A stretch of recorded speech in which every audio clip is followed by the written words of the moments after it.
অবনীদা, আরে তাড়াতাড়ি চলে আসবেন, সকলে ওয়েট করছে আপনার জন্য। হ্যাঁ হ্যাঁ ঠিক আছে। হ্যাঁ হ্যাঁ হ্যাঁ হ্যাঁ আচ্ছা এখন ছাড়ছি।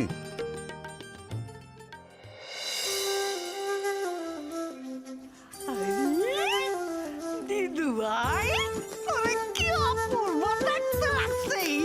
বাপরে,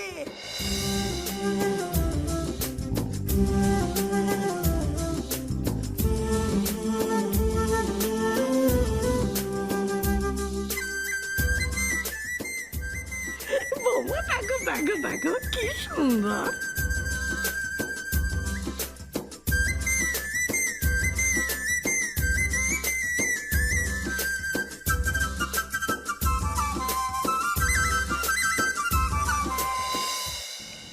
সত্যি দিদিয়া, তো কি আজ যা লাগছে না, সঞ্জয় দাদা চোখ ফেরাতে পারবে না। মারবো এক থাপ্পড়।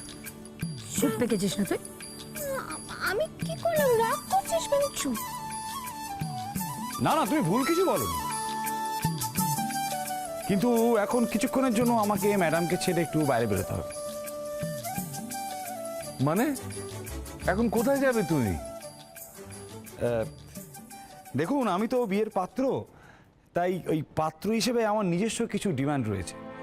তো যদি আপনাদের সবার অনুমতি থাকে, আমি সেগুলো আপনাদের সামনে পেশ করতে চাই।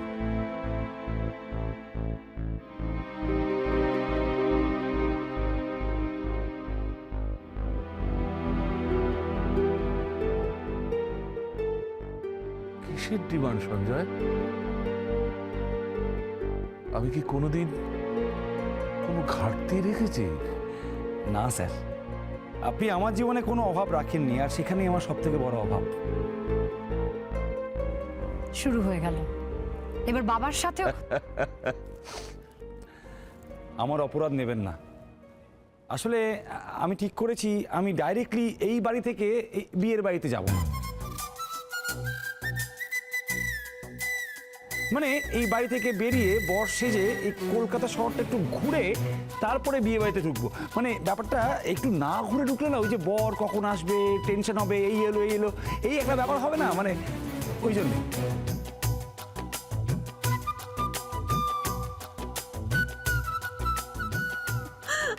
সত্যি সঞ্জয়, তুমি পারো বটে। তোমরাই তো ওকে মাথায় তুলেছো। সবাই মিলে একটা বদ্ধ পাগলকে আমার গলায় ঝুলিয়ে দিল। কি হচ্ছেটা কি? কি হচ্ছে অ্যানি? হ্যাঁ, আর ঘন্টাখানেক বাদে তুই ওকে বিয়ে করছিস?